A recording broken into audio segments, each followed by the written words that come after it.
السلام عليكم أصحاب الشرف قيمة مدن ما أنت وحان آدي استيدada ugu casirsan ugu quruxda badan ugu jabiga macaan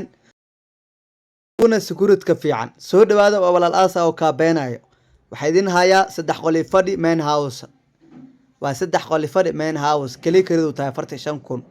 waa main house kala kacsan sidoo kale waa main house ku xiran soo dhawaada ila qiimeeya balkoonka hadda saaranahay balkoonka markaa ka dago meesha dharka ayaa ku dhaqaysaa soo dhawaada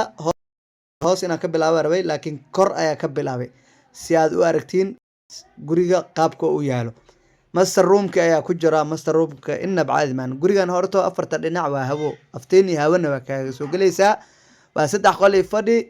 soo dhawaada kaliya kiradu waa 45,000 waa state weyn maasha Allah waa state ku dhex yaala dugsi sidoo kale qudaartii wixii dhan waa ka dhex heli kartaa soo dhawaada anigu ma dhahay state kan masaajida ku yaalo laakiin waa state fiican caruurta u fiican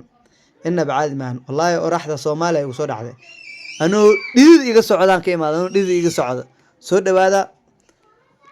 waa walaal aasa video like saara share garay asxaabtiin la wadaaga state adaa galaysid lagu weydiinayo sharcigaaga inta ka timaaday inta u socotaa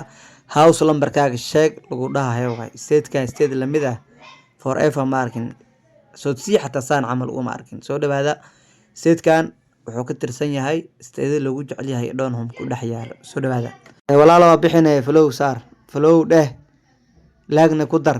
si ay guriga raqiis u soo geliyo waa ogaay guriga raqiis rabtaa guriga raqiis oo soo geliyo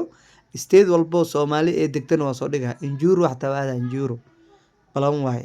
injuru iyo joka hataa meenawsa idin kaaga haya 35,000 warmaysiine soo dhawaada lofta shareta ku dadaala soo video ma leer u gaarano